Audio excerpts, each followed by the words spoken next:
Good morning everyone. I've just left my first appointment and beautiful lady, absolutely gorgeous woman. She's over a centurion, which is astonishing. Listen to that bird. So appointment was 7:30. It's now 8:30 and I'm getting in my car. And something very strange that I saw earlier. I pulled up my car here and on the fence over the road, ironically enough, was a falcon. And I never even knew that they'd got a falcon flying around here. Now, I think it was after a rat, to be fair. But yeah, what a sight to see. Pulled up the car and like literally no distance at all on a fence was perched a falcon waiting for the rat. Right, I'm on to the next one. See you in a bit. Hello. So, third one over and done with now.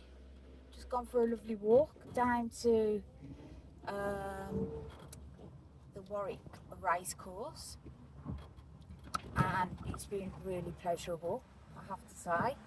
The sun is absolutely amazing, and I'm just heading back home. I've got 2 more appointments. I've done 3, been out since 7:30. Like I say earlier on, my very first appointment, we had a really unusual kind of like situation, because I literally pulled up the car and there on the fence was this peregrine falcon, and up against the fence was some bins. Now the strangest part about this was from behind these bins was a rat, and this peregrine falcon was waiting for the rat. It just sat there on the fence. The fence was no taller than probably about 2 foot high. And it was literally like early morning, hello, peregrine falcon and all that. So I'm literally driving back from my 3rd appointment. We just had a really glorious walk around Warwick Racecourse, and helping this lady with a few things. So she's enjoying the day, time out, and the ability to do stuff and come on leaps and bounds, which is really, really good. It's exactly what I want to see. So I am now heading back. I'm going to go back through Leek Wootton, which is probably about 2 miles from this bit now where I am. So yeah, here's me in my little Suzuki, my little run around for work. There's plenty of speed camera zones on the way back, so I always stick to them because we don't want to be slapped with any fines, of course, especially not with this job, driving around everywhere during the in-betweens. But where we are in sunny Warwickshire, we have plenty of green space because it's a really historic location. This is a very ancient town, Warwick. It's got a castle. So we have a really historic location. It's got a castle here. We've had plenty of people who've lived in the castle, including Churchill of all people, and his mother. Obviously it dates back to quite a long time ago, a very long time ago. I think it's got one of the oldest gates. It's just a beautiful place to be, and especially when the sun's on it. And just round the corner from where we are now, so the Saxon Mill is right by Guy's Cliff House, and it's got a beautiful sort of like area of the Lem River and it's got a weir there, and it's the most beautiful sound, especially in the summer. And you can sit and have a drink because it's a public house. It was under renovation. I'm not sure whether it's reopened, but Saxon Mill has got a mill wheel inside it, and it's just classic stone built mill based upon a river. And as I say, there's a weir there, so it drops down to enforce the water to turn the mill wheel for grinding flour and grain. And then Guy's Cliff, a renowned haunted location, is actually a property which still stands to this day, but is ruined. So that's a lovely place as well. From the side of the Saxon Mill, you can stand where you sit outside and look across the structure of the house, and it's very atmospheric. So I'm just coming up to the island to go down past the old mill.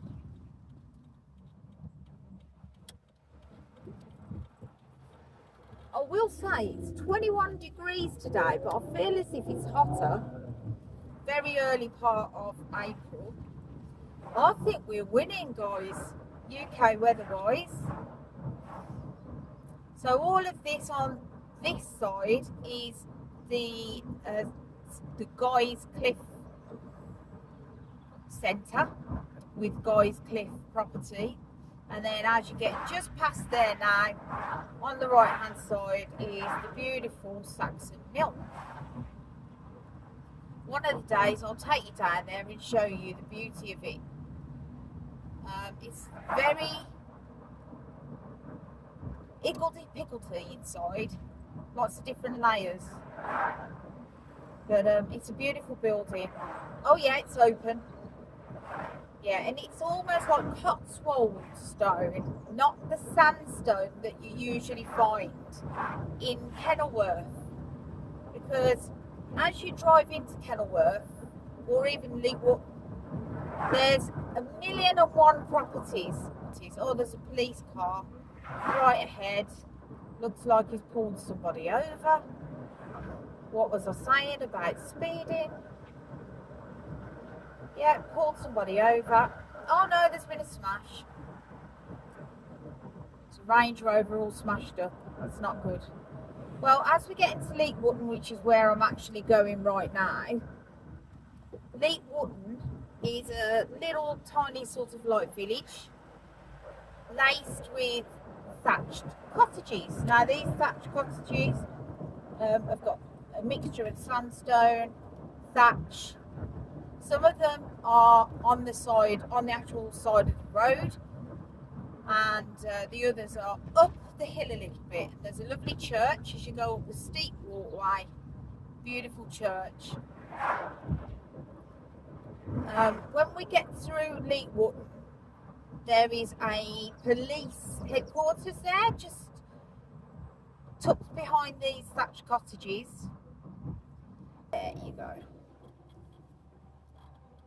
So we've just gone past the Warwick Golf Course, and that's a nice walk round as well, to be honest with you.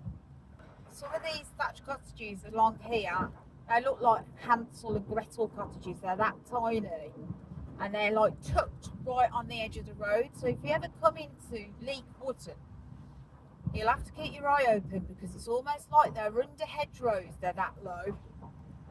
And there's a lovely public house here to the left called the Anchor Inn. Loads of Watland door and loads of black and white timber buildings. Through Leigh-Wotton as well, there are many beautiful blossom trees. There's dovecotes. It's that kind of little tiny village. And just ahead of me to my left is the village hall and the church. Head up towards the church of St John's, and that is in Kenilworth. And this is the one end of Kenilworth, St John's, and then the other end of Kenilworth, very sort of like idyllic thatched cottages, lots of different places like Little Virginia, which is right by the castle itself. And that's the old, whoops, he's hit the curb. Oh dear. So the old High Street. Now that was the old original High Street that used to go straight through from Kenilworth Castle to Coventry. So it's got a new High Street and an old High Street. Now I live down by the old High Street bit, and there's another pub called the Queen and Castle, which is right opposite the castle, Kenilworth Castle, which is one of my favourite places ever. So beautiful, such a gorgeous place to walk. So that's the area where I live, and then this area that I'm coming into is the other end. And as you approach, just to let you know what I can see, into Kenilworth, I'm looking at the spire of the church of St John's, and it's just, every time you see these churches, they're just majestic. They create a lovely glow, probably at the golden hour time of the day, because it's made of sandstone, and they are a beautiful sort of like reddy coloured wall. Basically, they're not even bricks; it's sandstone itself, so it's stonework. Very old. I don't think it's as old as St Nicholas. St Nicholas is the church that's down by me, and that is on Abbey Fields. And Abbey Fields is a huge terrain of land, which is a hill. The top of the hill is Abbey Hill, and it's got an epitaph up there for a war, and it's got a war memorial. And then as you go down and across, you come to a lake, and this lake has history, because it was the original lake that the monks built when there was an abbey down there called St Mary's Abbey. And St Mary's was included in the dissolution of monasteries, Henry VIII, but it was there from 1120. Absolutely beautiful place, but it's embedded and it's ruined.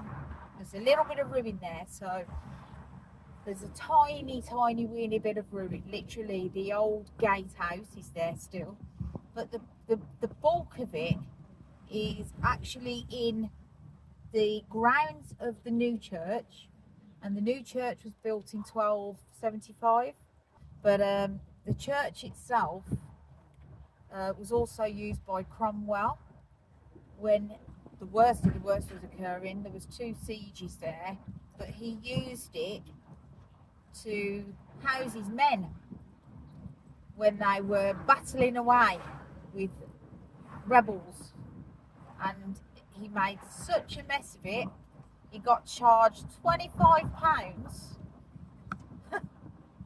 to clean it all up, because it was a mess. Oh, and now we're just passing the clock tower in Kenilworth. It's just behind me here. Clock tower in Kenilworth is something that's iconic for Kenilworth. Everybody knows it. It's right in the centre. And then on the right hand side, opposite the clock tower, is where the Globe Hotel used to be. The Germans dropped the bombs, and they took out the whole of the centre of that area, and they took out loads of buildings with the bombs, and then they also took out the Globe Hotel, which was a place where everybody used to go. And to signify this, they put a little monument up, because it's now a square with a lot of buildings that have been rebuilt, and it's like an eatery, little pub, places to go at night time. So it's a bit of a hot spot. The Gallery pub, it used to be called the Gallery, that's there. Used to be Lil Greens. I think Lil Greens is still there. The Almanac, and I think that's been sold. but they popped a waterfall, but it's not a waterfall because it's got a globe in the centre of it. So the water just rolls over this globe, and it's to signify the losses and what happened to people during that period. So yeah, the globe was there, and it's still there to this day. It keeps rolling round to signify all the loss. The fire station used to be where the school used to be, and the school was taken down after a certain time in the 60s. It was been there probably from the beginning of the 1800s, and now it's a fire station. And we've also got Clarendon, the Earl of Clarendon's hunting lodge still on this road, and he built it so we could come here from the castle and hunt Abbey Fields. So for that little chat, I'm going to let you go. Don't forget, do the things that make you happy. See you later. Bye.